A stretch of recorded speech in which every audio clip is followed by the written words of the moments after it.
కాపాడుతున్న ప్రభుత్వం వైఎస్ఆర్సీపీ ప్రభుత్వం ఈ రోజున ఆరోగ్యశ్రీని 5 లక్షల నుంచి 25 లక్షల రూపాయలకి పరిమితి పెంచుతూ పేదవాడి ఆరోగ్యానికి పెద్దపీట వేసిన ప్రభుత్వంగా రాష్ట్రం అంతా మన్ననలు అందుకుంటోంది.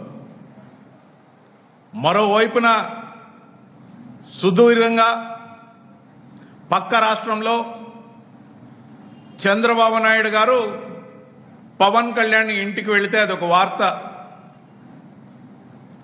అంతకుముందు పవన్ కళ్యాణ్ చంద్రబాబు నాయుడు ఇంటికి వెళ్తే అదొక వార్త. మరి వీళ్ళిద్దరూ ఒకరి ఇంటికి ఒకరు వెళ్లడంలో ఆంధ్రప్రదేశ్ రాష్ట్ర ప్రయోజనాలు ఏమున్నాయ్యా అంటే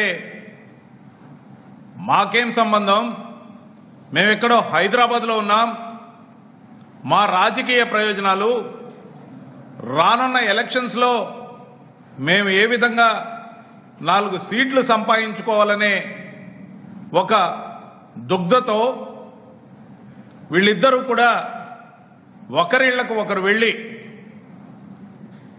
ఒప్పందం ఏ విధంగా చేసుకోవాలి, డీల్ని ఎంతగా మాట్లాడుకోవాలి, మరీ ముఖ్యంగా ప్యాకేజ్ స్టార్ అన్నప్పుడల్లా పవన్ కళ్యాణ్ ఉలికిలికి పడతాడు, ఎగిరిగిరి పడతాడు. మేము ఖచ్చితంగా చెప్తున్నాం, పవన్ కళ్యాణ్ అనే వ్యక్తి రాజకీయాల్లో 100% కూడా ప్యాకేజ్ స్టారే. దీంట్లో ఎటువంటి సందేహం లేదు, అతని ప్యాకేజ్ స్టారే. అతని ప్యాకేజీకి సంబంధించి ఒప్పందం కుదరనందువల్ల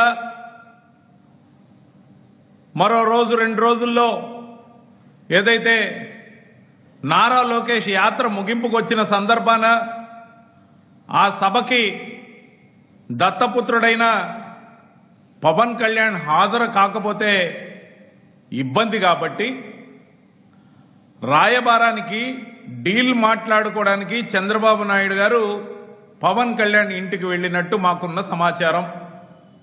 మేము నేరుగా అడుగుతున్నాం, కాదనే ధైర్యం మీకుందా?